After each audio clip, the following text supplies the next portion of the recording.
प्रणाम सभी को। आज जो सत्संग में चर्चा का विषय है वो है ब्रह्मचर्य आध्यात्मिक जीवन के लिए कितना आवश्यक है।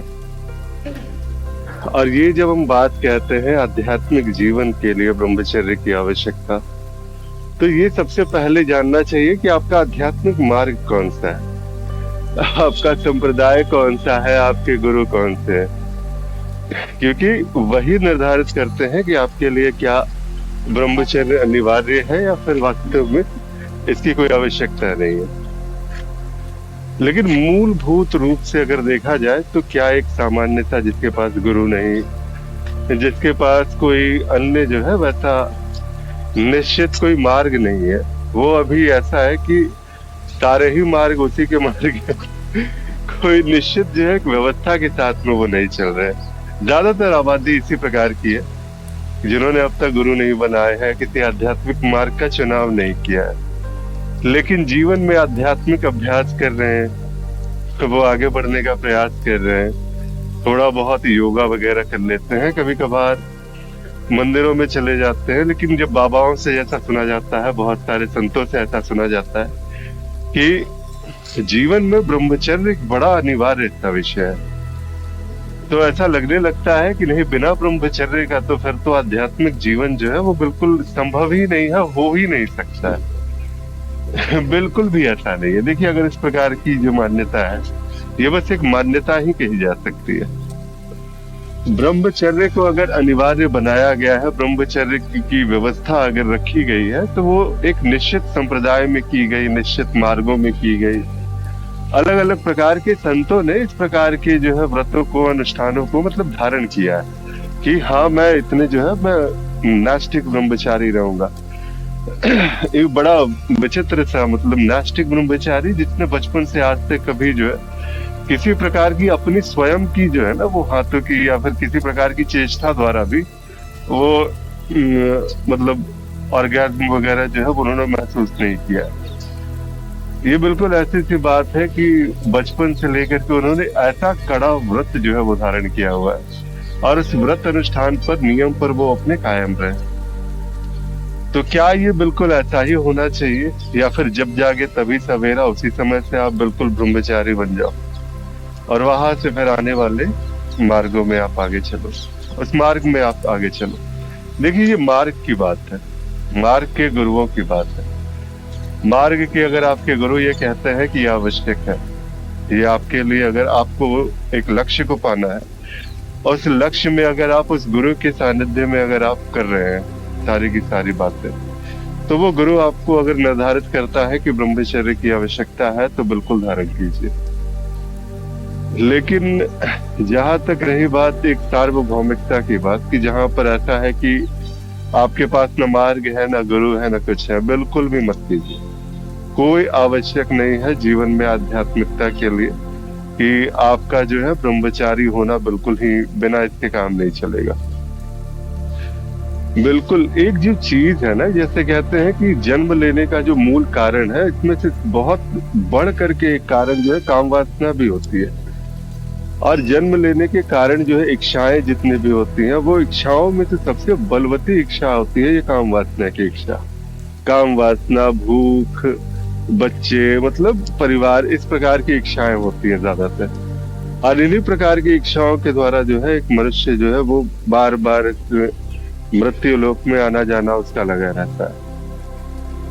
लेकिन जब हम ये कहते हैं कि यहाँ पर इस आध्यात्मिक मार्ग में अगर हम जीवन में आध्यात्मिकता लाना चाहते हैं और उसके लिए कोई नियम, व्रत, अनुष्ठान वगैरह ये सब, तो बिल्कुल वहां पर निराधार का विषय होता है।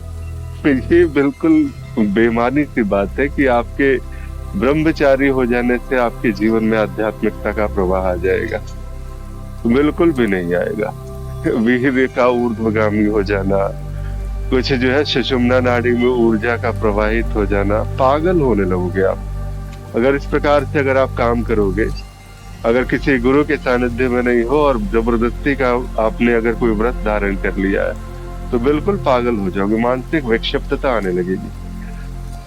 क्योंकि वहां पर जो है ना, हर मार्ग में जब ये बताया जाता है तो उसके लिए उसकी एक खास वजह होती है। जैसे तंत्र में अगर कभी कहा गया कि आपको ब्रह्मचर्य का अनुष्ठान करना है, इतने 40 दिनों तक, 50 दिनों तक का एक अनुष्ठान है, इस अनुष्ठान में आपको व्रत को धारण करना है, अगर ये कहा जाता है तो यहाँ पर इसके लिए भी एक बहुत जो है बड़ी सोच होती है, क्योंकि ऑब्वियस सी चीज है, तांत्रिक अनुष्ठान है, वहां पर ऊर्जा की आवश्यकता ज्यादा होती है। तो इस प्रकार के कार्यक्रम में जो है फिर कहा जाता है।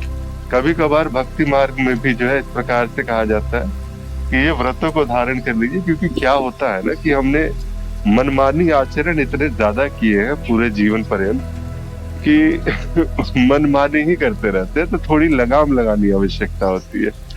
तो इसीलिए यहाँ पर गुरुजन जो है इस प्रकार के ब्रह्मचर्य के व्रत का जो है वो फिर आज्ञा करते हैं कि आप कीजिए, इस प्रकार के व्रतों को धारण कीजिए, बस मन पे लगाम लगानी सीखिए आप।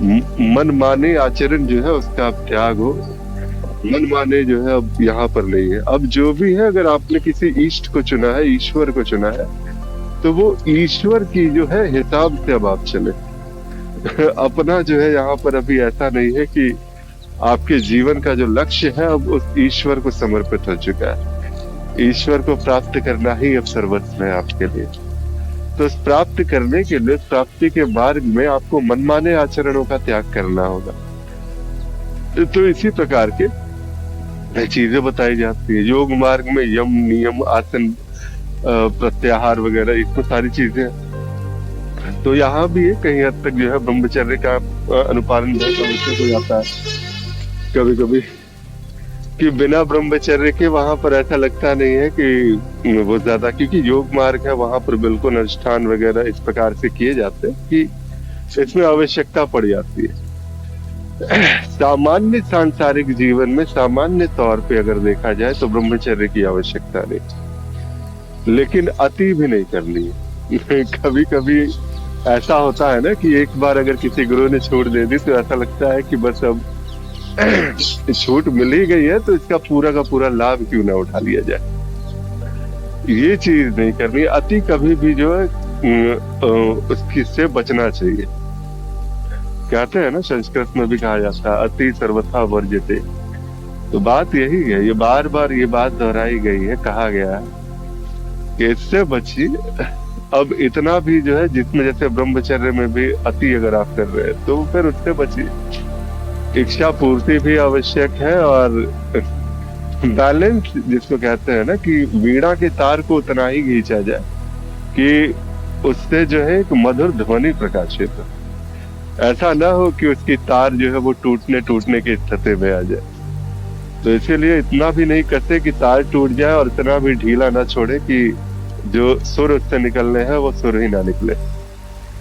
तो इस प्रकार से सम्यक जीवन जो है वो इसको अपनाइए, आगे चलिए। निर्वाण धाम में कोई रोक नहीं है, किसी प्रकार का ब्रह्मचार्य इस प्रकार का पालन का यहाँ पर आदेश नहीं है। बिल्कुल आप सांसारिक जीवन का पूरा उपभोग कर सकते हैं। अगर आपके पास साधन है तो साधन का उपयोग कीजिए और आगे बढ़िए। सिर्फ इतना है यहाँ पर कहा गया है कि आपने भोग भी लिए, और इसके बाद अगर आप दुखित हो रहे हैं तो वो भोग आपको नहीं भोगने।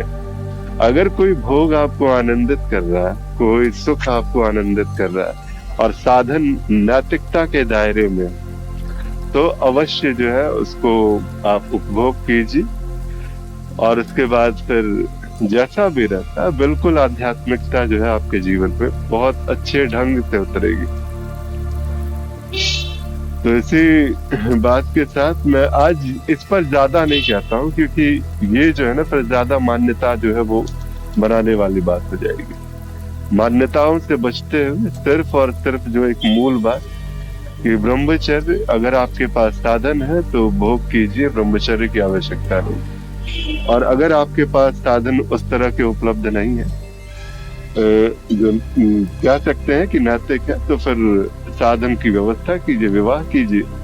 आप अगर उस आयु वर्ग में आ गए हैं तो विवाह कीजिए, साधन को उपलब्ध होइए और फिर उसका उपभोग कीजिए। सिर्फ इतना कहा जा सकता है। चलिए ठीक है, फिर आज के लिए इतना ही। प्रणाम सभी को, फिर मिलते हैं कल किसी नए विषय के साथ में।